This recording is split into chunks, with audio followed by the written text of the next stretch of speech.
তোমাকে তো আমি সরি বলেছি, এরপরে আমাকে না স্যার, আমি আপনাকে অবিশ্বাস করিনি। আমি বিশ্বাস করি স্যার। এখন একমাত্র আপনি পারেন আমাকে বাঁচাতে। আপনার সহযোগিতা পেলেই তবেই আমি নতুন পৃথিবী, এই পৃথিবীতে নতুন করে বাঁচতে পারবো। নইলে আমাকে শেষ হয়ে যেতে হবে। নিশ্চয়ই স্যার মনে থাকবে। তবে মানুষ বড় অকৃতজ্ঞ বেঈমান, বড় অকৃতজ্ঞ স্যার, বেঈমান। কিন্তু আমাকে আপনি সেই বেঈমানির পর্যায়ে আমাকে ফেলবেন না স্যার। দেখবেন, আমি আপনার অক্ষরে অক্ষরে আমি সমস্ত এই ঋণ মনে রাখবো।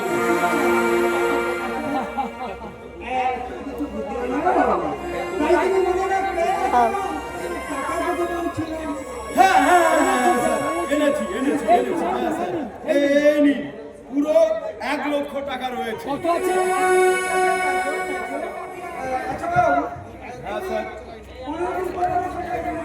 স্যার, আপনি তো বলেছিলেন 7 দিন পরে দেখা করার কথা। ঠিক আছে স্যার, তাই নাহলে আমি 15 দিন পর দেখা করবো। এই টাকাটা স্যার অনেক কষ্টে আমি জোগাড় করেছি আমার চাকরির জন্য। তার নিজের গয়না খুলে আমার বোন তার নিজের গহনা খুলে 1 লক্ষ টাকা জোগাড় করেছি। ভগ্নিপতি অবশ্য এসব কিছু, তবে এসব ব্যাপারে আমার ভগ্নিপতি কিছুই জানে না। তবে প্রথম মাসের মাইনে পেলেই সেই টাকার আমি আমার বোনের গহনা ছাড়িয়ে তার হাতে তুলে দেবো। নিশ্চয়ই দেবে, নিশ্চয়ই দেবে। প্রণাম প্রণাম প্রণাম প্রণাম। হ্যাঁ, আসছি স্যার।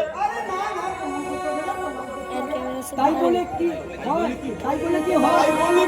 স্যার, আপনার দয়ায় আপনার দয়ায় পাঠ্য জীবনের রঙিন আমি এই স্বপ্ন জীবনে রঙিন স্বপ্ন দেখতে চলেছি। আমি চাকরি করবো, মাসের শেষে টাকা পাবো, বাবার হাতে দেবো, আমি বাবার হাতে তুলে দেবো। সংসারে সুখ শান্তি আনন্দ কল্যাণ ভরে উঠবে। এসব ভাবতে আমি বলে বুঝাতে পারবো না। এসব ভাবতে আমার খুব আনন্দ হচ্ছে।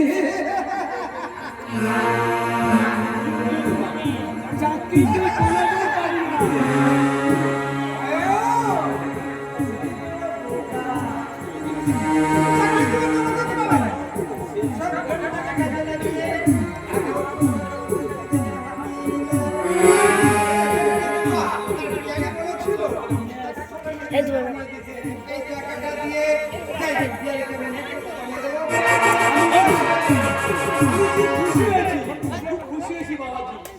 তোমার কথা শুনে আমি খুব খুশি হয়েছি। আপনি এসেছেন